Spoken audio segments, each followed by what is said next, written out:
Bonjour François. Bonjour.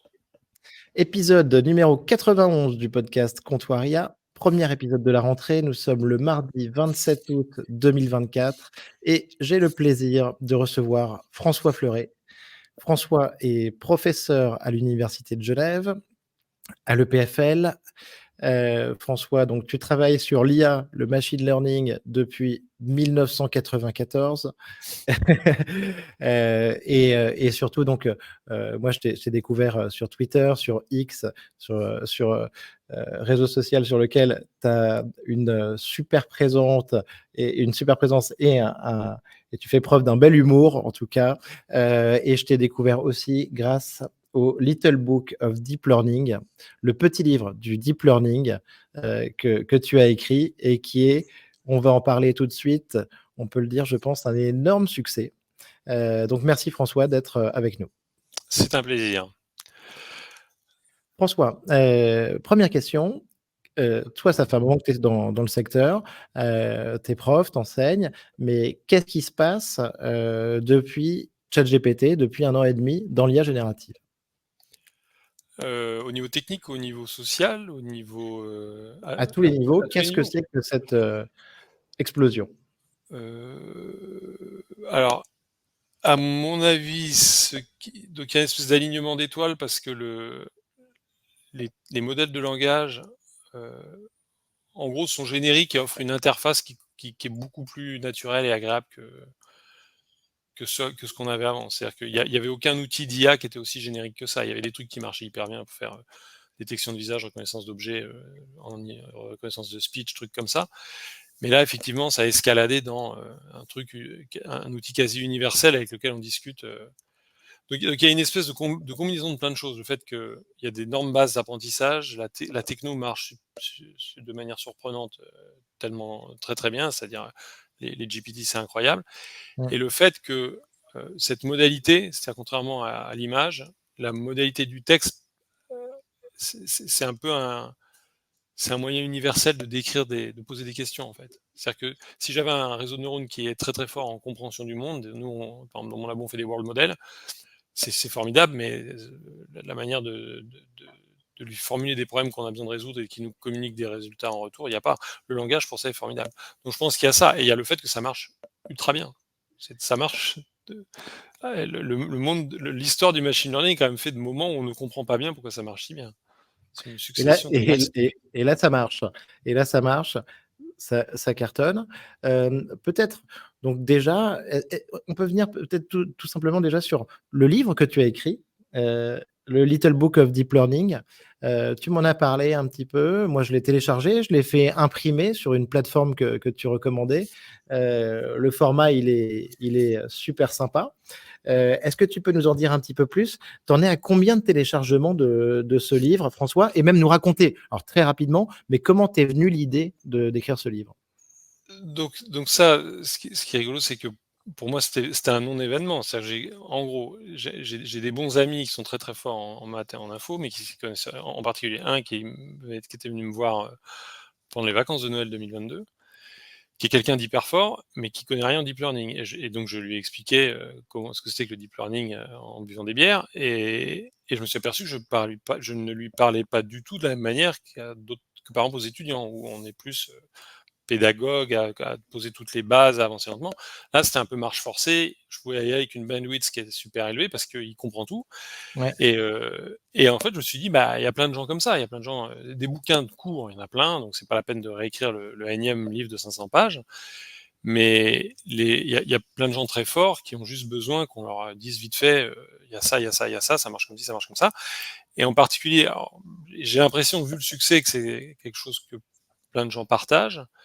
À mon avis, il y a une erreur fondamentale dans plein de bouquins, c'est que les gens veulent Mmh. être exhaustifs, et à l'époque où on vit, c'est très facile de compléter ses connaissances. Le problème, c'est pas de savoir, une fois qu'on a compris ce que c'est un chat, d'avoir la liste des races de chats.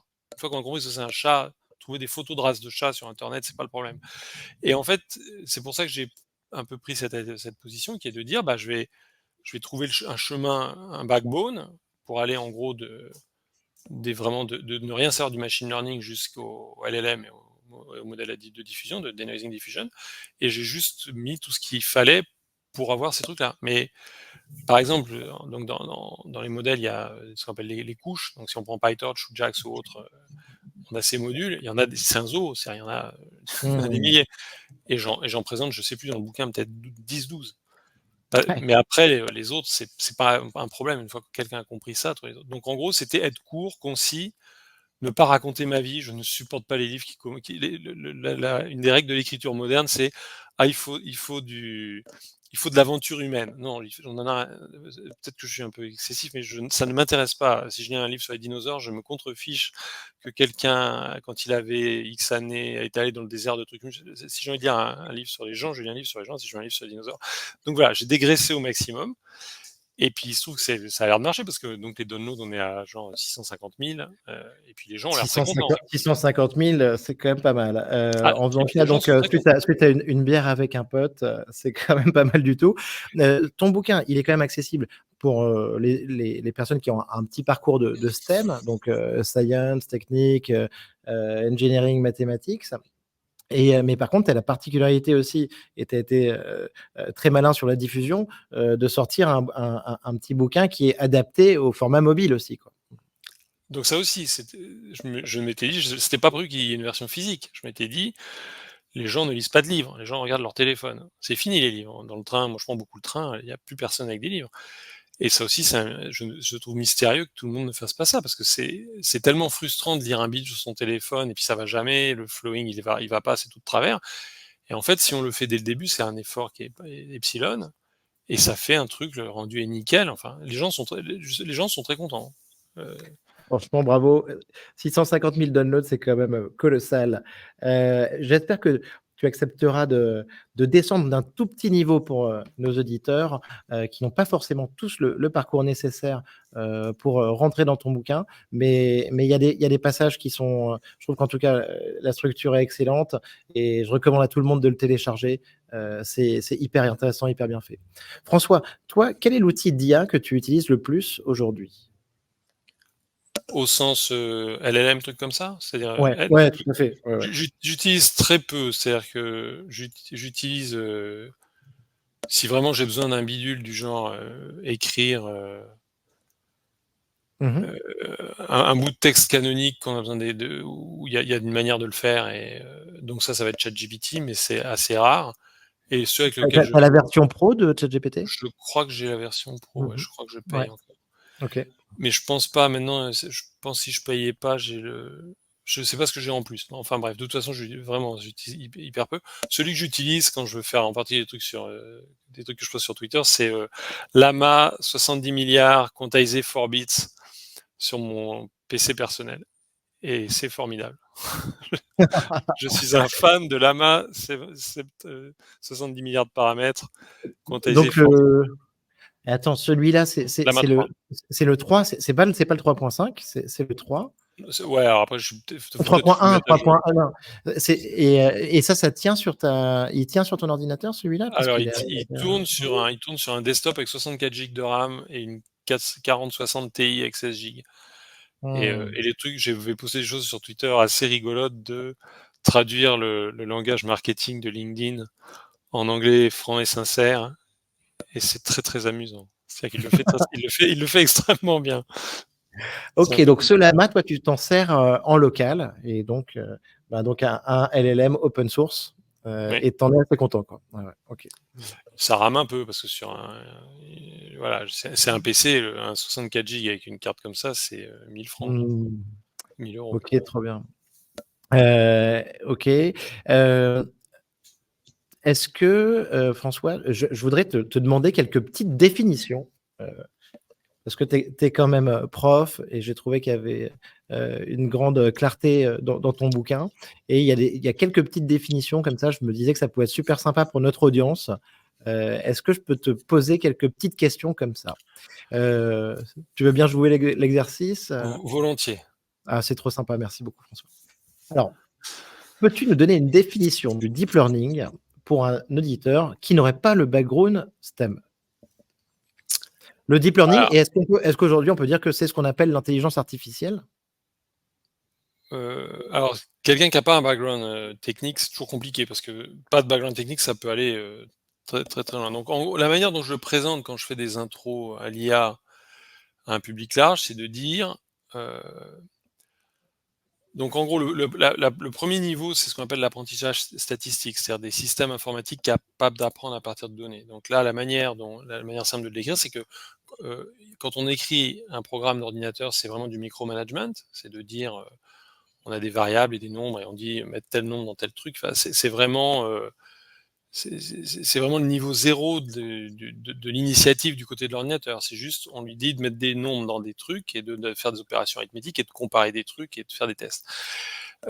Donc ça a ses limites. C'est-à-dire dès qu'on veut traiter en particulier du vrai signal, du vrai monde, ça marche très mal parce qu'un vrai signal, donc par exemple une image comme celle-là, où on est en train de me voir avec un espèce d'éclairage de côté haute, on se rend pas compte, mais vous avez un gros cortex visuel qui fait que vous comprenez tout. Mais en fait, c'est un signal. S'il fallait écrire un programme informatique à la main qui détecte un visage, ça marche très mal. Donc la manière dont on résout ce problème en apprentissage statistique, qui est une branche un peu plus large que le deep learning, c'est de faire des programmes dont le fonctionnement dépend de paramètres, donc de valeurs. On sait qu'il y a des valeurs pour lesquelles ça fait ce qu'on veut, mais on ne connaît pas ces valeurs. On sait qu'elles existent, donc on a écrit le programme, on a laissé des bouts pas définis, en gros, c'est comme s'il y avait des lignes qu'on n'a pas écrites, et on sait qu'en mettant les bonnes valeurs sur ces lignes, le truc fera ce qu'on veut. Et ensuite, on prend des millions d'exemples et on essaie de trouver des valeurs qui, sur ces exemples, font marcher le programme. Et alors après, il y a des points techniques, mais essentiellement, on les modifie très très progressivement. C'est-à-dire que le truc est fait de telle manière que on est capable de voir, à chaque fois qu'on bouge un tout petit peu, est-ce qu'on va dans la bonne direction? Est-ce que le truc marche un peu mieux? Il y a la notion de marcher un peu mieux. Donc ça, c'est de l'apprentissage statistique, c'est-à-dire d'avoir des systèmes informatiques dont le comportement dépend de choses qu'on ne connaît pas et de trouver les valeurs de ces choses sur des données. La spécificité du deep learning, c'est que, on enchaîne des traitements de ce type, parce qu'il y a Mmh. toute une autre branche où en gros on en a un seul. C'est-à-dire on a des bidules où il y a pas de paramètres, un truc où il y a des paramètres et pof, c'est fini dans le résultat. Le deep learning, donc qui avait été nommé comme ça par, Lequin, Bengio et Hinton à l'époque, c'est de dire c'est deep parce qu'on enchaîne des trucs comme ça. Ouais. Et donc il y a cette première spécificité-là, et la deuxième, c'est que c'est, extrêmement, massif en calcul. C'est-à-dire que c'est des trucs qui supportent, heu, d'augmenter énormément le nombre de paramètres et la complexité des calculs dedans. Ce qui est pas évident parce que là, on est à la croisée de plein de trucs. On est à la croisée des maths, de l'informatique, mais aussi du HPC, on veut que ça aille vite. Il y a des contraintes hardware, il y a des enfin, c'est très compliqué. Donc pour résumer tout ça, le deep learning, c'est l'art de faire des programmes qui ont des trucs à l'intérieur qui ne sont pas spécifiés, et ensuite de trouver, à partir d'exemples d'apprentissage, quelles sont les bonnes valeurs à mettre pour que le truc sur les exemples fonctionne. Et la magie, c'est que quand il fonctionne sur des trucs d'apprentissage, il continue à marcher sur des trucs qui ne sont pas d'apprentissage, des trucs de test. Donc, vous lui avez montré 1 million d'images de chats, et 2 millions d'images de chiens, il vous dit chat, chien sans se tromper. Maintenant, prenez une image qu'il a jamais vue, de chat ou chien, et là, il se trompe pas non plus. Ce qu'on appelle de la Mmh. généralisation, enfin bref. Je sais pas si ça répond à la question. En Si, tout si, cas, c'est bien, c'est très bien. Dans la succession des tu disais, une succession de différents trucs. En fait, tu parlais des différentes couches du modèle, c'est ça? Des différents layers? alors, celle-là déjà, c'est même ça, c'est un peu compliqué parce que, historiquement, c'était vraiment on remonte au réseau de neurones des années 80, 78 ans, donc il y a un truc qu'on appelle le multilayer perceptron c'est très neuronal. Donc on a par exemple, si on a une image, on considère, on modélise en disant il y a un neurone par pixel de l'image, puis après j'ai d'autres neurones qui regardent ces neurones-là, puis j'en ai encore d'autres puis on avait vraiment des couches comme ça. Donc on avait l'entrée, une première couche, tous les neurones de la première couche regardent l'entrée, puis après tous les neurones de la deuxième couche regardent tous les neurones de la première couche, et ça continue comme ça. Alors de nos jours, on abstrait un peu ça, la notion de neurones, on s'en fiche un peu. Ce qu'on a, c'est des gros calculs, ce qu'on appelle tensoriels, c'est-à-dire que c'est 1000 neurones, on voit ça, on dit c'est 1000 valeurs, qui sont organisées comme une matrice ou un vecteur ou un machin, bref. Et on a des traitements. Alors ce qui est un peu compliqué, c'est que maintenant ce qu'on appelle une couche, c'est un espèce de boîtier qui reçoit un truc et il ressort un truc. Et l'art, c'est des assemblées pour faire une architecture. Donc si on prend par exemple un truc comme ChatGPT, Mmh mh. l'essentiel du travail est fait par 2 types de modules. Un qui est le module à attention, Multi-Ad Attention Layer, et l'autre qui a un feed-forward, donc qui a un perceptron comme le truc que je racontais avant. Mais en plus, ils ont des espèces de dérivations sur le côté. Donc c'est un empilement de trucs comme ça. Attention MLP, attention MLP, attention MLP. En bas, il y a la phrase qu'on les rentre. Mmh. Il a en plus des connexions sur le côté. Et en sortie, il nous dit le prochain mot, c'est ça. Et pof, on peut le rentrer et on recommence. Et donc, en gros, on a ces modules, on a cette collection de modules. C'est les gens qui essayent PyTorch, par exemple. C'est une librairie où il y a plein de modules qui sont déjà programmés. Couche à Mmh. augmentation, couche à attention, couche linéaire, machin. C'est des trucs préprogrammés qui font déjà des opérations compliquées. Vous avez que à les assembler pour faire le réseau. Le papier Attention is all you need, 2017, les transformers, tu le vois comme une vraie révolution technologique? Ah bah ouais, là pour le coup, je suis toujours un peu méfiant des superlatifs, parce qu'en science, c'est toujours des avancées très progressives.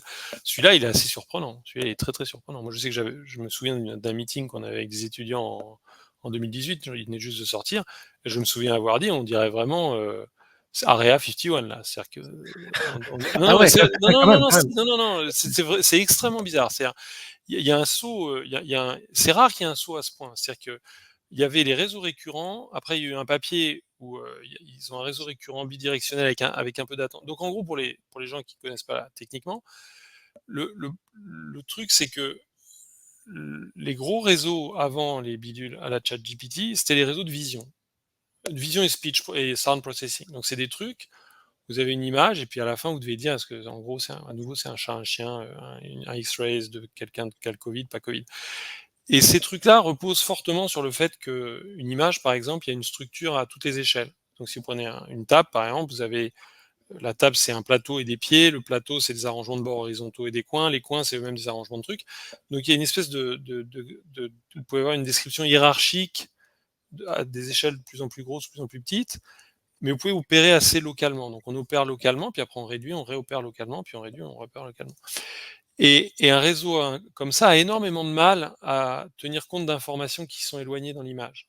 Donc l'exemple OK. typique, c'est que quand il y a eu la révolution des GAN, des trucs qui généraient des images, il y a eu des moments où ça générait par exemple hyper bien un visage, mais vous aviez par exemple 2 boucles d'oreilles hyper réalistes mais différentes. Et ce qui est intolérable, c'est-à-dire à l'œil, un humain se dit: «Mais c'est quoi ce cirque?» Mais pour le réseau, c'était très facile d'opérer localement et de faire un truc nickel. Il avait beaucoup de mal, en revanche, à aller chercher de l'information éloignée dans le signal en disant: «Mais il faut en plus que ce soit cohérent». Et autant pour l'image, c'est pas un énorme problème, autant pour le texte, c'est un énorme problème. Parce que quand vous écrivez un long texte, souvent la cohérence, le sens d'un passage dépend d'un passage qui est loin dans le passé. Bien C'est-à-dire si sûr, vous bien dites, sûr. l'héroïne revint à Paris 20 ans plus tard, ah bon, elle est venue 20 ans avant, il faut savoir que dans le bouquin, et on en a parlé avant, il y a des tas de choses. Et en fait, le texte était géré essentiellement avant les réseaux à attention avec de la récurrence, c'est-à-dire on fait un truc qui se balade sur le texte et qui essaye de stocker les informations pertinentes. Mais ça, c'est hyper compliqué parce que savoir, quand vous lisez un truc, que le fait que le chien du héros s'appelle Bob va être très important pour la suite, c'est très compliqué. Mmh. C'est très, très compliqué. Donc de savoir que le réseau doit stocker ça dans une mémoire locale, c'est très compliqué. Les réseaux à attention, et donc ça a commencé à bouillonner, qu'il fallait peut-être être capable d'aller chercher du signal un peu partout. Et en fait, les réseaux à attention ont fait ça. Donc il y avait les réseaux récurrents. Ensuite, il y a eu un papier, dont j'ai oublié le titre, mais ils ont mis de l'attention dans un réseau récurrent. Et Ouais. ensuite, ont débarqué Vasvani et Hall en 2017, où ils ont dit, en fait, attention is all you need, vous pouvez oublier les réseaux récurrents, vous pouvez oublier les convolutions, vous pouvez tout oublier.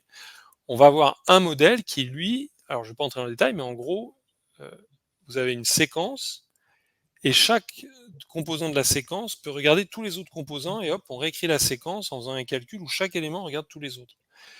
Et ça marche incroyablement. C'est-à-dire que, et après, il y a d'autres trucs dans l'article, il y a plein de très bonnes idées. Mais l'architecture est vraiment, tranchait vraiment avec tout ce qui précédait. Et il faut Ouais. savoir que même si vous prenez des trucs modernes, genre Mistral et tout ça, c'est très, très, très, très, très similaire à Vasvani. En tout cas, à un bout de Vasvani, au GPT. GPT étant un sous-bout de Vasvani.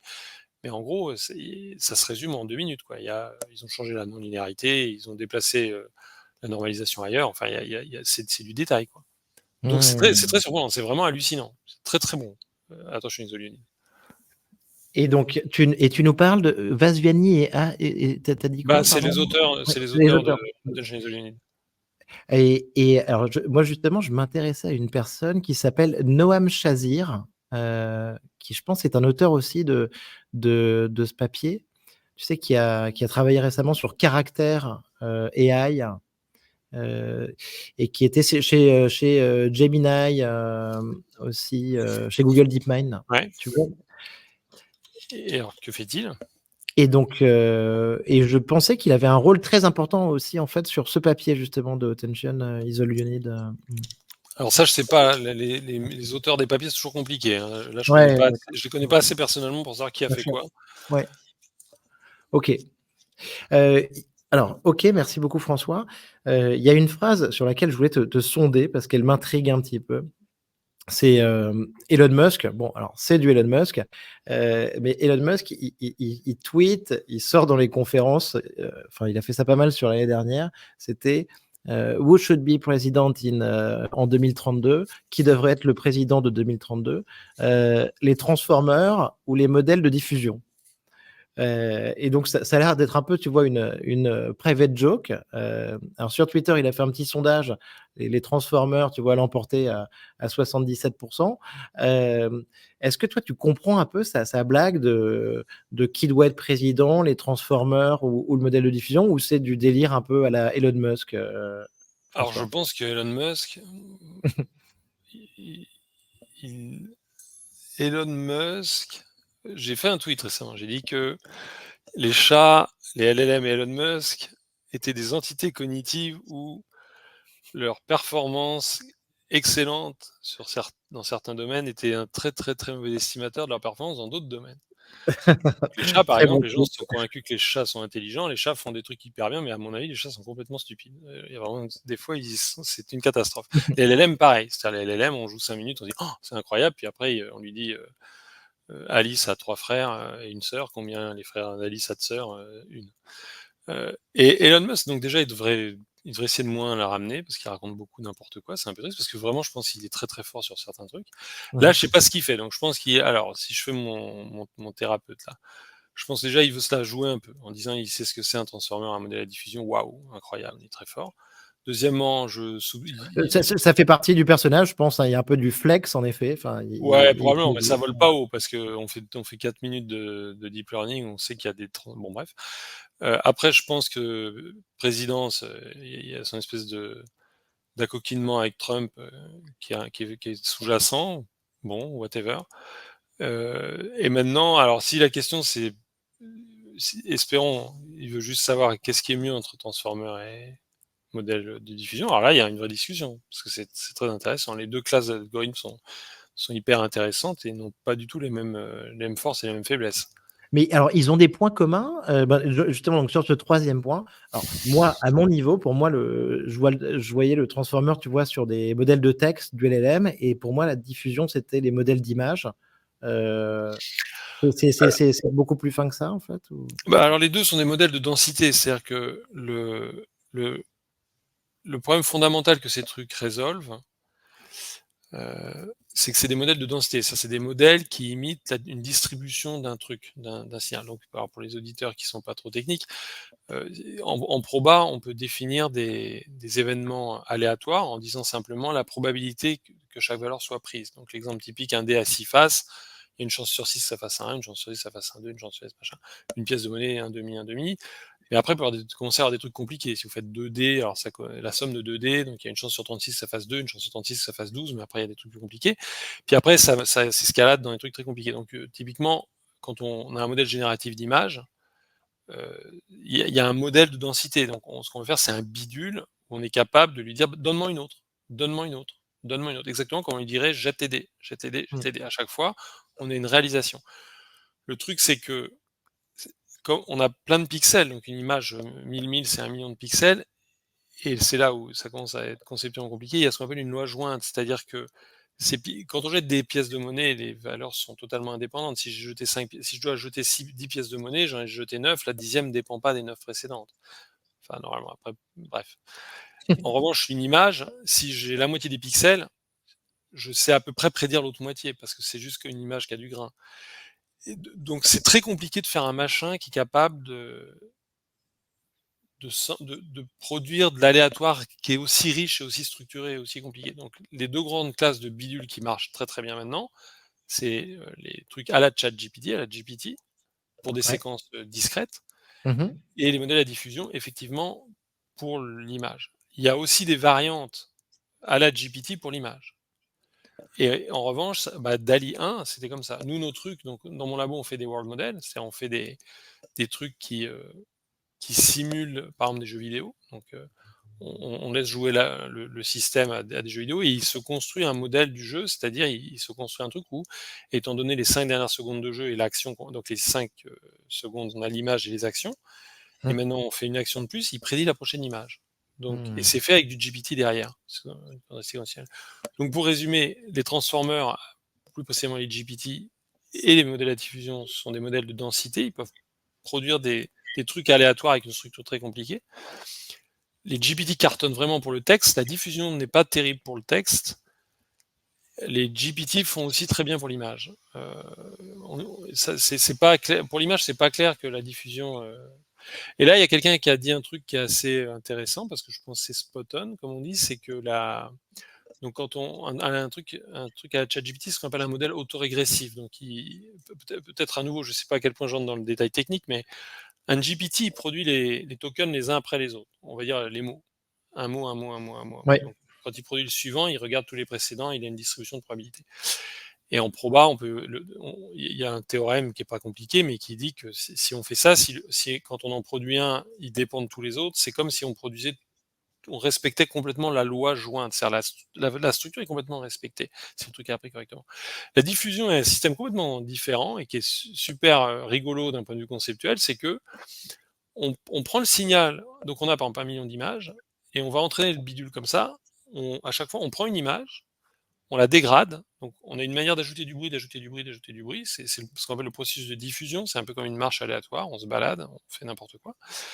Et c'est fait de telle manière que quand on a assez fait de steps de dégradation, l'image qu'on obtient à la fin est totalement aléatoire. Donc il y a plus de structure. Et on entraîne un réseau de neurones à faire le chemin inverse. Donc on lui dit, donc c'est Mmh. assez, d'un point de vue moral, c'est assez bizarre parce que sur les steps pas trop dégradés, ça a un sens, mais sur les steps très dégradés, c'est complètement stupide. On dit à cette pauvre chose, à ce pauvre réseau de neurones, en lui montrant un truc qui que du bruit, en lui disant mais reconstruis, tu vois bien l'image de chat, reconstruis l'image de chat. Et en gros, lui, ce qu'il fait, c'est qu'il va halluciner des trucs. Comme on lui a dit, il y a une image de chat, il va se trouver quelle est l'image la plus probable. Un peu comme si on regarde dans les nuages et je dis, mais là, tu vois bien le chat. Et on essaye, on se dit, ouais, on arriverait à la fin à se dire, à se convaincre. Et après, on lui dit, reconstruis-la, reconstruis-la, reconstruis-la, reconstruis-la. Et lui, il construit les structures de plus en plus. Et à la fin, il fait une image réaliste. Mais le principe mathématique est vraiment celui-là. On part du vrai truc, de la distribution compliquée. On la dégrade au point d'obtenir une distribution qui est toute simple parce qu'on a tellement dégradé que c'est comme si c'était du bruit, c'est comme de la neige à la télé. Et on entraîne un réseau de neurones à faire l'inverse. Donc après, on prend de la neige à la télé et on lui dit, bah maintenant, nettoie-moi ça. Et ça Mmh. marche hyper bien. Donc ça, c'est Incroyable. diffusion. La diffusion, c'est plutôt dans le sens de la dégradation. Ces modèles Ouais. devraient s'appeler du denoising diffusion, donc de la correction de diffusion, en fait. Diffusion, c'est le sens Mmh. qui dégrade, c'est pas le sens qui reconstruit. Ouais, très bien. Et en gros, on a un parfum, on fait un pchit, il y a toutes les petites particules qui partent, on les fait re-rentrer dans le sens inverse, quoi. Enfin, Ce serait exactement, exactement, ce serait ça. Ce serait on fait un beau dessin avec des petites billes, on balance et après on fait vibrer, les billes se déplacent et on apprend un truc à les remettre dans le bon sens, à inverser l'entropie, à inverser la dégradation. mmh. Après, il y a des mix, donc on peut faire un mélange de diffusion et de processus autorégressif. La diffusion Mais c'est est. bon, mais GPT, on en parlait, tu me disais: «Waouh, super papier», donc 2017. Sur la diffusion, il y a un autre papier, en fait, de recherche qui est fondamental ou? Ouais, alors il y Ouais. a le papier de Ho Mmh. et Habil, je crois, Ouais. et qui lui-même cite un papier qui est beaucoup plus théorique, qui date de Mmh. 3-4 ans avant. Mais D'accord. en gros, ce qui s'est Mais passé, il y a eu le papier théorique. est-ce que c'est surprenant que ça arrive à peu près au même moment, tu vois, ces 2 choses? Où il y a des inspirations, communes, Non, je pense ça, c'est vraiment un truc qu'ont vécu chacun de leur côté. Mmh. Non, le truc qui un peu fixe la cadence de l'histoire, c'est le hardware, parce que OK. heu, Mmh. toutes ces méthodes, montent en puissance à hauteur de la puissance computationnelle dont on dispose et ça, c'est depuis 2012 que ça grimpe avec qualité de Tout à GPU, fait. des GPU, quoi. Oui, oui, je comprends bien. OK, d'accord. Toi, François, donc en tant que prof, tu te dis pas de temps en temps que tu aimerais avoir plus de hardware, peut-être, travailler, tu vois, chez un GAFAM ou un Magnificent Seven, et avoir, 100 000, GPU H100 sous la main, comme, xAI, pour, entraîner Grok 3, quoi? Après, je sais pas Alors si vous en avez dans l'université, alors dans laquelle tu nous, travailles? ce qu'on a donc d'une part, les étudiants vont t alors moi en particulier, j'en ai pas trop, mais ça me force à réfléchir différemment et puis après, je veux dire, on sait pas de quoi l'avenir est fait. On peut trouver des GPU, plus tard, mais moi j'ai surtout des doctorants en fait et ils vont tout le temps en stage donc ils vont en stage chez Nvidia, chez Microsoft, à droite à gauche, Mmh. chez Wave et autres et ils ont du GPU donc OK, ouais. eux Mmh. se forment à et moi c'est de voilà, ça je réfléchis à mes trucs, ça me force un peu à réfléchir différemment Mmh. mais après c'est vrai que c'est un peu frustrant parce que on a envie de faire du Llama 3 quoi, on a envie de faire Bien sûr. Mmh. mais Oui, bon. enfin voilà, en tout cas, la puissance computationnelle, elle est du côté, GAFAM, elle est pas dans les universités aujourd'hui, enfin ça, c'est sûr. Dans les labos de recherche, quoi. Enfin, les labos de recherche publics, Voilà, donc moi, par exemple, pour donner une idée de l'ordre de grandeur aux auditeurs, pour ce qu'on a in-house, Mmh.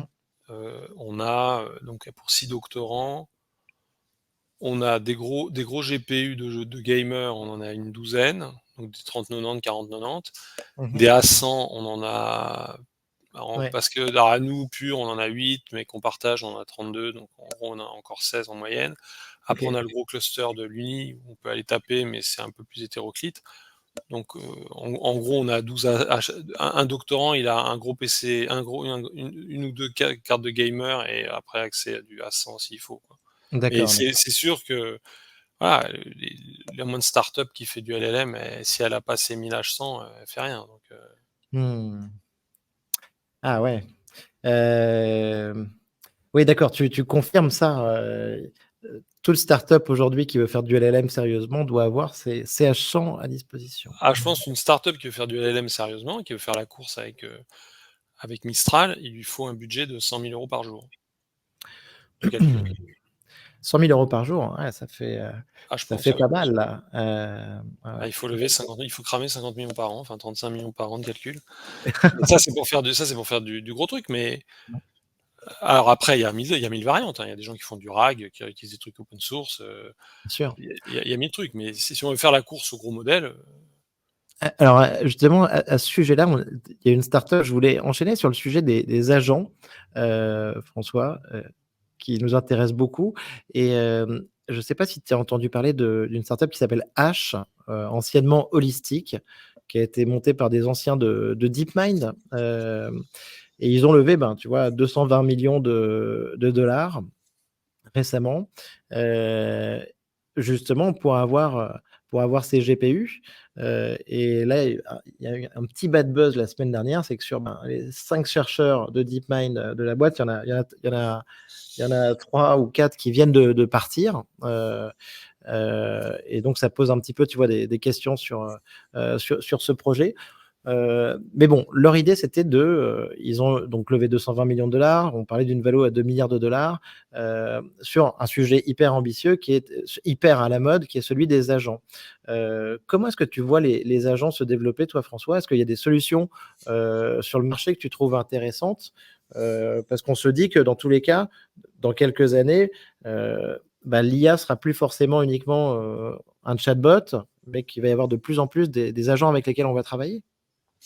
alors je suis même pas sûr d'être clair sur ce qu'on entend par agent et quel est le Mmh. sens du terme dans ces discussions-là. C'est parce que un agent, ça peut être Ouais, on va dire un modèle qui opère avec un environnement, donc a des actions et qui cherche à des optimiser l'état de actions, l'environnement. ouais, Ou là, c'est plutôt généralement, j'ai l'impression que dans ce contexte-là, c'est plutôt un LLM, mais qui a accès à des API pour faire des trucs. c'est ça, accès à des API, pour être connecté au réel, et en fait avoir, en tant qu'agent, je pense, ouais, tu vois, une capacité d'action, Ah, je vois. vis-à-vis en dehors du simple LLM, on va dire, qui serait un petit peu, tu vois, en vase clos et qui sortirait, qui prendrait du texte en entrée et du texte en sortie.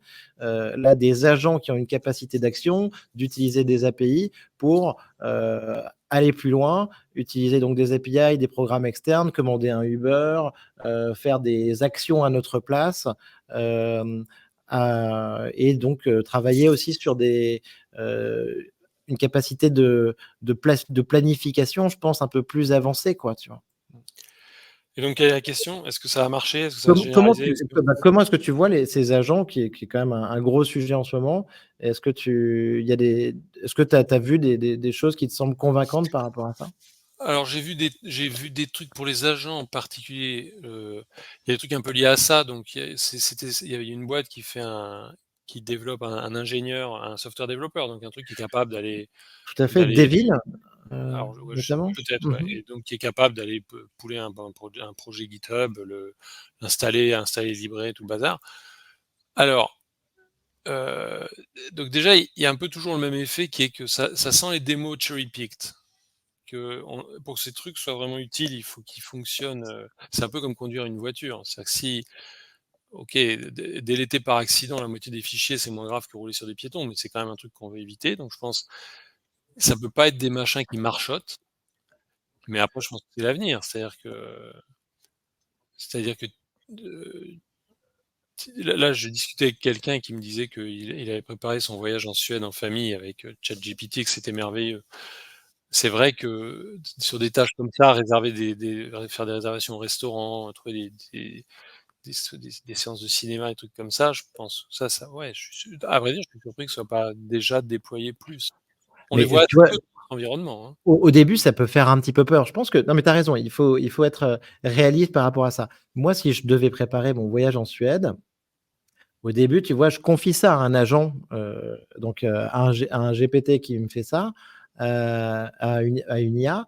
Je vais me dire: «Est-ce qu'il va vraiment me trouver, tu vois, le billet d'avion le moins cher, Non, alors exactement comme je le non, veux?» là, c'était un peu différent. Donc il lui D'accord. disait, «Fais-moi le programme, les villes, les jours et tu me mets Mmh. les liens», donc visiblement moi je sais Ouais. pas à quel point maintenant ChatGPT se met à jour, fréquemment, mais je veux les liens des restaurants et des hôtels pour moi aller les regarder, je te fais pas confiance. D'accord, programme, ouais. Voilà, exactement. Après, donc réserver un billet d'avion et qu'il ait notre numéro de carte Visa, Ouais. là ça me paraît un peu plus compliqué, Mais tu mais vois je là-dessus, pense. en vrai, j'y ai réfléchi, je me suis dit la première fois, je me suis dit: «Ouais, je ferais pas forcément confiance, j'irai checker».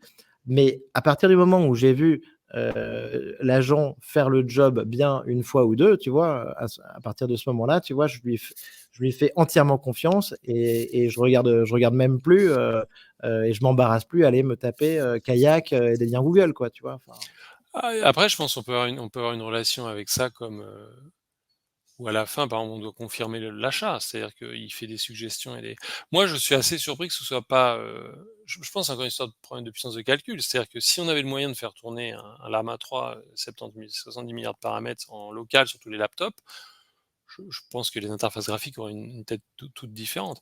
Parce que là, en plus, arrive moi, le truc que je vois arriver, c'est que il va y avoir une telle relation adversariale. C'est-à-dire la pub, le web cherche tellement à nous imposer des trucs dont on n'a pas envie. C'est-à-dire que c'est assez asymétrique. Je vais sur le site truc, bah, le site truc, je l'ai dans les yeux, il m'impose.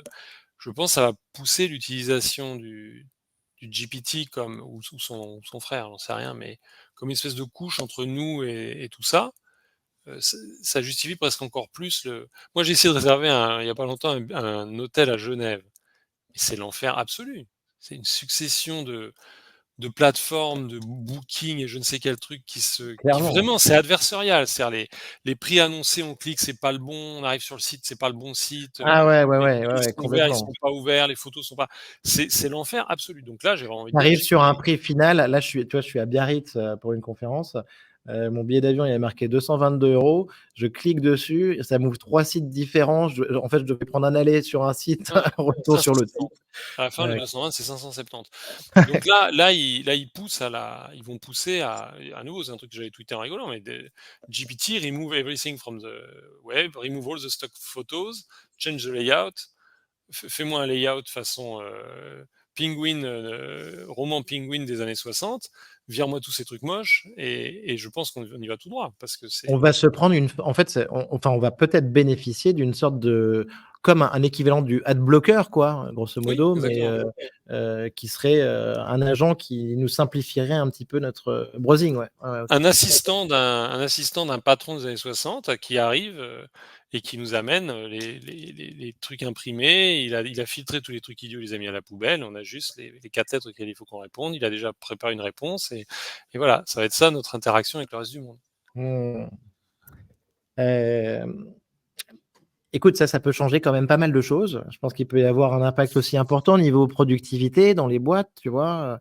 On te dit, tu sais que sur un job, tu peux avoir quand même, je sais pas, 10, 20, 30, 40 des tâches dans un job du tertiaire qui peuvent être, automatisées avec l'IA. Heu, Certainement, tu vois, des agents, bien ficelés, là-dessus, pourraient, faire une grosse partie, des jobs du tertiaire, non? Qu'est-ce que tu en penses? Ah ça, je pense, absolument, mais après c'est une histoire de puissance de calcul, parce que là on parle de Mmh mh. trucs qui demandent Mmh. d'énormes GPU, quoi. Je pense que Bien le sûr. on aurait envie, pour commencer à vraiment remplacer des gens, on a envie d'un bidule à 400 millions de paramètres, donc, ou à 150 millions de paramètres, et ça ça demande vraiment une énorme puissance de calcul. Mmh. Ça demande Ouais, un truc à 400. Faut savoir que donc c'est lequel? C'est le dernier Llama 3 à 400, il a 400 milliards de paramètres. ouais. 400 milliards de paramètres, pour les auditeurs, ça fait 800 milliards d'octets, ça fait 800 gigas de RAM. Donc il faut 10 à 100 avec, avec 80 gigas de RAM chacun, quoi. Juste Ouais. pour stocker les paramètres. Donc je pense, pour faire tourner ça, il faut 16 à 100, en fait. Ouais, ouais, donc c'est intéressant, intéressant de revenir en effet aux besoins de calcul. Donc en fait, on n'est pas sur une question de faisabilité déjà, on est plutôt sur une question de calcul de puissance computationnelle qu'on peut allouer à ces agents quoi, en fait, pour faire le job. Mmh mh. Voilà, donc en local, ça, alors les prix ont baissé, je vois que le prix par token est maintenant hyper bas, mais après, histoire Mmh. de privacy et de bidule, on n'a pas envie d'envoyer n'importe quoi n'importe où. Bref, en tout cas, pour la réponse à moyen terme, bon, je pense qu'il va y avoir des agents de partout qui vont régler beaucoup de problèmes. Il y a plein de trucs qui vont être réglés par les agents. Alors, autre forme d'agent, François, sujet qui m'intéresse beaucoup, c'est, la virtual girlfriend. Heu, donc, j'ai vu que tu avais fait un petit tweet là-dessus, donc j'en profite. Tu as dit, «The virtual girlfriend thing will be huge and a serious societal problem». Hem Moi, j'en suis assez convaincu. Il y a des applications aujourd'hui, hein, sur lesquelles on peut donc avoir des discussions. Bah, évidemment, on connaît Replicate depuis longtemps. Ici, on en a parlé, beaucoup, mais on voit de plus en plus, le phénomène virtual girlfriend. Il y a des applications, bah, il y a Character AI qui joue là-dessus. On a, bah, la voix qui arrive, sur, ChatGPT. On a la voix qui arrive avec des modèles comme Moshi de Qtile. Mmh. On se dit que le phénomène virtual girlfriend, ça va être énorme. Est-ce que tu peux nous dire un peu comment tu vois les choses, François, toi? Alors, donc ça, par exemple, c'est un truc dont vraiment, je suis assez surpris, personne ne parle. Pourtant, les journaux sont Mais friands. j'ai l'impression que les gens qu'il y a une forme de honte ou je sais pas, enfin ouais, tout à fait. Mmh. Donc, parce qu'en gros, je suis pas obsédé par Virtual Girlfriend, c'est plus le phénomène de, a agent social, ersatz social, qui me paraît, ça, je pense que ça va bien au-delà de la girlfriend. Je pense que ça va bien au-delà d'un truc Compagnon, porno. Ouais, compagnon et puis exactement, ça ouais, va bien tout à au-delà d'un fait. truc porno à 2 balles, Ouais, ouais, ouais, bien c'est un truc sûr. de fond. C'est-à-dire, Mmh. je pense que les gens ne se rendent pas compte, heu, à quel point ça va faire des partenaires sociaux, pas au sens que le monde du travail, mais au sens, interaction et affection et autres, formidable. C'est-à-dire que ça va être des trucs, qui sont prédictibles, gentils, cultivés, drôles, Patient. hyper patients. Moi, j'avais fait un test c'est un de mes projets dans ma to-do list, mais donc j'avais fait un long prompt pour, justement l'AMA 3 à 70 milliards, façon TV show à la Friends. Donc, je décrivais, 3 personnages, et je jouais le quatrième. Donc, et j'avais fait ça, donc il y avait c'était 3 amis dans un bar, la première c'est une serveuse qui s'appelle Brenda, le deuxième c'est machin, le troisième il fait une thèse sur Kant, blablabla. Et j'avais essayé de fixer un objectif. Alors je sais plus ce que j'avais mis comme bêtise. Donc en gros, Le but du jeu, c'était de réussir à faire dire à un des personnages, je sais plus quoi, qu'on sent bon, un truc dans le genre, You smell good. Et donc D'accord. j'avais fait le prompt pour qu'ils aient pas envie de parler d'odeur. Enfin, c'était voilà, c'était une espèce de jeu dont vous êtes le héros, machin. J'avais été mais extrêmement surpris par la qualité du truc. C'est-à-dire, il faisait des dialogues drôles, il faisait référence. Celui que j'avais dit qui faisait une thèse sur Kant s'est mis un moment à faire une comparaison parce que je disais l'événement de la journée, c'est que le voisin de machin fait jouer de la trompette à 4 heures du matin. Donc c'était l'épisode. Et il se mettait à faire une comparaison, un truc sur la souffrance et la tolérance selon Kant. C'était formidable. Et donc je me dis, vu qu'il y a on voit qu'il y a une fragmentation. Enfin, c'est une fragmentation de la société. Les gens s'éloignent les uns des autres. Bref, il y a plein de, les gens font du téléphone toute la journée et tout ça. Ça va pas aider parce que c'est la ligne de résistance faible. C'est tellement facile. Quelqu'un va pouvoir se créer un environnement social qui lui est parfaitement adapté, qui est absolument pas de challenge, qui ne, c'est que de la douceur, c'est que de la Ça va dans prédictibilité. ton sens. Ça va dans ton sens. Ouais, Ouais, c'est. c'est vraiment, c'est comme si on disait à quelqu'un, on vit dans des huttes en bois, et tout d'un coup on dit, mais vous savez, on peut tous avoir des trucs tout doux, des coussins et des machins, et ça va être ça. Et je suis assez surpris que ça a pas l'air d'être vu comme alors c'est peut-être moi qui vieillis, qui devient réac et qui voit que tout le futur est une catastrophe, mais je suis assez surpris que ce soit pas un sujet. Par exemple, je vois jamais de chiffres, j'ai jamais vu de stats. Combien de personnes utilisent ces trucs-là? Donc, pour revenir au Virtual Girlfriend, vraiment le truc premier là, combien d'utilisateurs ont ces machins? Combien d'heures ils y passent? Jamais vu de stats. Pourtant, les journaux adorent les trucs un peu. Je suis assez surpris. C'est un sujet que c'est Mmh, peut-être que mais moi qui fantasme et que tout le monde s'en je trouve fiche. ça intéressant. Quand je t'entends en parler, oui, ça me fait penser aussi un petit peu, tu vois, au phénomène de bulle de filtre qu'on voit sur les réseaux sociaux. Mmh. Euh, Tu sais, où grosso modo, ben, un internaute va voir que des informations qui lui sont propres, qui sont personnalisées. Et ça peut conduire aussi à une forme un peu d'isolement intellectuel. Enfin, tu vois, quand tu nous parles de la douceur, des trucs qui Mmh. vont dans le sens de l'internaute. Et là, en fait, on pourrait aller encore plus loin, quoi, que ce serait plus uniquement des contenus qui lui seraient suggérés, qui vont dans son sens, mais en fait, des interactions dans son quotidien qui sont Je pense qu'en fait, uniquement adaptées à lui, quoi. Ouais. il y a déjà eu un pas qui a été fait avec Internet qui est un petit peu problématique, qui est que jusqu'à l'apparition d'Internet et de communautés en ligne, euh, notre cercle social était quand même extrêmement imposé par le monde. C'est-à-dire que c'était très très rare, où on pouvait moduler un petit peu, mais on pouvait pas aller chercher des amis au bout du monde. Donc en particulier, si vous étiez un nazi ou un pédophile, assez vite, quand vous faisiez des tentatives en discutant avec vos copains, de leur dire ouais, mais alors quand même, on pourrait peut-être faire un génocide, les gens autour de vous disaient non, mais ça va pas bien dans ta tête. Le problème, c'est que il y avait une espèce de régularisation par la topologie, c'est-à-dire que des nazis, il n'y en a pas tant, des gens tordus, il n'y en a pas tant. Ils avaient des chances d'avoir un environnement qui faisait une normalisation sociale, qui leur disait mais non, non, Bob, on va pas faire un génocide, c'est une très mauvaise idée, on va pas faire ça. Le problème, c'est que maintenant, Bob, il va chercher ses amis qui aiment les génocides sur Internet il change complètement la topologie. C'est-à-dire, il se crée une espèce de. Un peu comme les trucs de vote aux États-Unis où ils vont chercher tel quartier, puis tel quartier, puis tel quartier pour être sûr de bien voter. Là, c'est pareil. Bob, il va chercher Gérard et Ginette et machin. Il s'est créé son groupe truc et il parle de ça. Et là, c'est encore un cran plus loin. C'est que les gens vont même pas avoir besoin d'aller les chercher. Ils vont les designer. Ils vont se dire, ah, moi, ce que j'aime, c'est les fans de foot. Moi, je veux avoir deux copines, je veux être dans un mariage avec deux copines qui ne parlent que de foot. Et il aura des personnages virtuels disant ah oui, alors raconte-nous encore la finale France-Brésil de 98. Vraiment, c'était incroyable. Qu'est-ce qu'on aime quand tu nous racontes ça. Ouais. Et après dire à quelqu'un non, non, il faut retourner dans le monde réel où les gens sont imprédictibles, ils sont irascibles, ils sont compliqués. Voilà, je suis curieux de voir. Voilà, je suis curieux de voir comment tout ça va fonctionner. Après, peut-être qu'on va tous Ok. revenir dans le monde réel. Hein. Peut-être que tout ça va Mais, tellement mais être bizarre que. Ah, peut-être aussi. Mais est-ce que tu penses qu'en tout cas, désolé de revenir dessus, mais la girlfriend, la virtual girlfriend, en vrai, dans les années qui viennent, on va en avoir. On va en voir partout dans la société autour de nous. Enfin, et je te dis ça bah, par rapport à l'avancée des modèles, tu vois, et la manière dont on peut Mais au dialoguer sens de avec eux. quoi? Que ce sera accepté socialement ou que les gens le feront en cachette, resteront Je, chez je, eux? Je pense que pour moi, ça va être un phénomène de société. Ça veut dire que ça va se faire. Il va y avoir tellement de personnes qui vont faire ça que ça va être accepté. Ouais, tout à fait. Je sais pas. En tout cas, je sais pas. C'est-à-dire qu'en tout cas, on vit dans une culture où il n'y aura pas de création de nouveaux tabous et je suis pas sociologue, mais je soupçonne que des fois, ça fait pas de mal. C'est-à-dire qu'il y a des choses où il faut un peu des garde-fous. Genre le tabou de l'alcool, par exemple, je pense que c'est un tabou qui est pas absurde que quand même, on se dise: «C'est pas bien d'être alcoolique».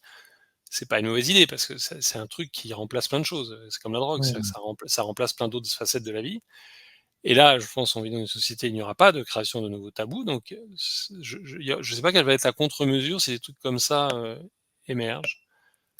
Ça va être Ouais. bizarre, ça va être curieux. Mmh. Après peut-être pas, peut-être qu'on est juste pessimiste et réactionnaire et qu'en fait ça va être formidable, les gens vont être très raisonnables et tout va bien se passer. Ça peut aussi permettre de lutter, contre l'isolement de certaines personnes, heu et de leur, certaines personnes qui sont isolées, qui vivent une grande solitude et peut-être aussi, tu vois, les stimuler, quoi, enfin, Oh mais non complètement et puis après il y a aussi, moi il y a un truc auquel je pense souvent, ça va être le l'éducation. C'est-à-dire qu'il y a plein de gens qui n'ont pas ouais, accès à un interlocuteur. Moi, je pense toujours à j'ai cette idée de l'enfant qui est dans une famille où les gens ne s'intéressent pas à la culture, ne s'intéressent pas à la science, ne s'intéressent à rien. bien Il sûr. dit à table: «Mais qu'est-ce que c'est un réacteur nucléaire?» On lui dit: «Tais-toi» et là, il va pouvoir discuter. Donc il y a c'est toujours les 2 faces de la pièce, hein. Il va y avoir des agents super. Merci de revenir là-dessus, c'est super important. Oui, pour toi, le jeune, heu, le jeune qui a juste un téléphone avec une connexion internet aujourd'hui, justement ce tutorat qu'il peut trouver avec ces modèles, tu penses que ça peut vraiment fonctionner ça? Ça, je pense que ouais, ça, je pense Mmh. que, un agent, un LLM, un agent de conversationnel qui va avoir en gros, qui connaît bien Wikipédia, qui est capable d'y référer proprement et ouais, ça, je pense que ça va arriver et mais je pense que c'est la continuation de déjà, une révolution qui a déjà eu lieu. C'est il y a plein de gens moi, je vois un peu l'attitude que les gens ont vis-à-vis de la connaissance, en particulier en deep learning.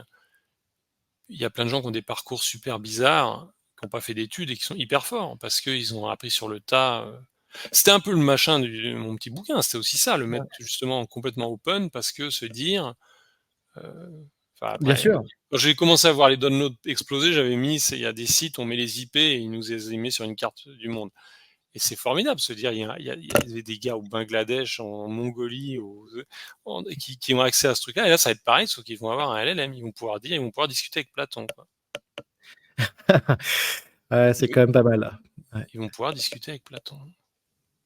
Ouais, ça c'est fascinant, et donc tu trouves que cette manière de cette discussion que tu peux avoir avec Platon, plus que lire des choses sur Platon, sur Wikipédia, on peut être quand même à vraiment un autre niveau Ah de formation. Ouais, ouais. je pense que il suffit d'avoir des gamins, les gamins adorent discuter, ils posent plein de questions, ils sont engagés, je pense que là, il y a un machin, dans la partie la plus primitive du cerveau de se dire, le fait d'interagir avec quelqu'un de cultivé et de brillant, donne envie d'être cultivé et brillant. Ça, je pense, ça va vraiment être bien. Mais Alors ça va être fou, et quand on voit donc aux interfaces vocales, hein, qu'on voit arriver là à toute vitesse, je pense que ça va être assez dingue aussi. Ouais. je suis d'accord. OK. Heu, François, j'aimerais te parler un tout petit peu du scaling. On a, Yann Lequin, qui nous a dit récemment dans un tweet encore que donc Yann Lequin de temps en temps qui pose des limites au LLM. On sait qu'Yann Lequin est quand même hyper smart, mais de temps en temps donc il nous a dit que les LLM ne pouvaient pas répondre à des questions sur lesquelles ils n'avaient pas été entraînés, que les LLM ne pouvaient pas résoudre des problèmes sur lesquels ils n'avaient pas été entraînés, qu'ils ne pouvaient pas faire l'acquisition de nouvelles compétences et surtout qu'ils ne pouvaient pas inventer de nouvelles choses. Donc là-dessus, il est très abrupt. Yann Lequin, il va très, très vite. Comment est-ce que tu vois ça, toi, son raisonnement? Alors à nouveau, Dieu sait que j'aime bien Yann Lequin, mais là, je ne comprends pas bien parce que c'est des mots compliqués. Donc moi, je sais qu'un jour, j'avais eu une discussion avec lui parce qu'il y a en gros ce truc, est-ce qu'il y a un world model dans les LLM? Donc est-ce que les LLM comprennent comment le monde fonctionne? Et moi, j'avais fait ce petit test avec GPT-4 à l'époque qui était, j'ai une table dont les pieds sont faits en sucre candi, elle est dans mon jardin, j'ai posé un vase très fragile dessus, il se met à pleuvoir, que risque-t-il d'arriver? Et GPT me disait, la pluie risque de dissoudre les pieds en sucre, ça va déstabiliser la table, le vase risque de tomber, de se casser. Je vois pas comment on peut dire que là, il fait que répéter un truc qu'il a appris et qu'il a rien inventé. Ça me paraît compliqué. Enfin, il a jamais appris des trucs avec des tables, avec des pieds en sucre. Et donc je pense qu'en fait, Yann, il met la barre haute. Et à la limite, je suis d'accord avec lui, il faut la mettre haute. Mais ça va être du genre, par exemple, créer une théorie scientifique. C'est-à-dire, est-ce que, alors moi, ce serait le acid test. C'est une discussion que j'ai beaucoup avec plein de gens, hein. Quel serait le truc où ils arrêteraient de bouger le but et de dire, ah non, mais ça, en fait, c'est pas ça, hein. Parce que c'est historiquement, il y avait les échecs, après il y a eu le texte, après il y a eu le machin, à chaque fois on dit: «Ah oui, mais ça, en fait, c'était facile». Donc je pense le test, Ouais, fondamental, ce serait on l'entraîne sur les maths, de genre ouais. du ou on l'entraîne sur la physique jusqu'au fin 19e. Est-ce qu'il est capable d'inventer la relativité? Voilà, on l'entraîne sur la physique avant la relativité, on lui file des observations où on sait qu'il faut la relativité pour tout comprendre. Est-ce qu'il arrive à nous sortir l'équation d'Einstein et la les Mmh. Lorentz et tout le bazar? Ce serait ça. Mais là, avec mes petits trucs de couleurs, les questions se posent parce que il fait des Bien sûr. quiz, il commence à les recombiner. Donc il y a un quiz, il faut changer, il faut déplacer un truc, l'autre il faut faire une frame. Maintenant, il me fait un quiz où il y a 2 trucs, il faut changer les 2. Un, il faut faire une frame, il faut le déplacer. On peut me dire: «Ouais, mais il a pas inventé, il a juste recombiné». Mais après, qu'est-ce que c'est recombiné? Qu'est-ce que c'est inventé? C'est compliqué. Donc à nouveau, il y a vraiment des questions philosophiques qui sont fondamentales. Bah, il y a aussi un dernier truc qui quand les parce que c'est à nouveau, c'est un débat que j'ai beaucoup. Les gens disent: «Ça invente rien, ça Ouais, fait que recopier». Si vous prenez AlphaGo, AlphaZero qui est le donc qui est un truc qui joue aussi aux échecs et il joue aux échecs japonaises et au Go. Il a jamais vu de partie, il joue from first principle, donc on lui explique les règles et il fait des parties contre lui-même. Il réinvente toutes les ouvertures des échecs. Donc quand on regarde au cours de l'apprentissage, si on regarde le papier d'AlphaZero, il montre après, X époque, il a inventé ça. Moi, j'y connais en échecs et à la fin, il termine avec le gambit de la reine ou je ne sais quoi. Donc dire qu'il n'a pas inventé le truc, là, il l'a inventé. On lui a jamais montré de partie humaine. Il connaît que les règles. Donc c'est probable qu'il va faire la même chose. Alors est-ce que les LLM le font? Si c'est ça la question, c'est limite. Je pense qu'ils recombinent un peu, ils font un peu de trucs nouveaux, mais ils font pas de nouvelles théories, effectivement. Ils ont pas, jusque-là, ils ont pas écrit la relativité en partant de rien, quoi. Ouais. Est-ce que tu penses que le scaling peut nous mener là? Est-ce que tu penses qu'un modèle, a, 100 trillions de paramètres, grosso modo, ça pourrait être, l'AGI? Ouais, mais entraîné sur un nombre de tokens, équivalent, donc on aurait la base de données correspondante? Mmh. Ouais, ça, je sais pas, c'est compliqué. C'est compliqué parce Ouais. que je sais pas, c'est compliqué. Ça dépend de tellement de trucs que je sais pas. Un autre miracle pourrait arriver. Ouais, on va suivre ça avec beaucoup d'attention. François, on a aussi, on a eu une news là, Pavel Durov, le fondateur de Telegram et CEO de Telegram qui a été arrêté. Hem, je sais que c'est pas ton sujet, de base et c'est pas pour ça que je te fais venir, mais là-dessus tu t'en parlais un petit peu sur Twitter, donc X. Hem, c'est vrai qu'en tout cas, enfin pour l'image de la France et au niveau de la France en tant que, pays de start-up nation et tout ça, ça a été, un vrai choc. Elon Musk a pas mal réagi, là-dessus. Comment est-ce que tu as vu toi cette arrestation de Pavel Durov? Alors moi j'y connais donc là je sais pas pourquoi on l'a arrêté.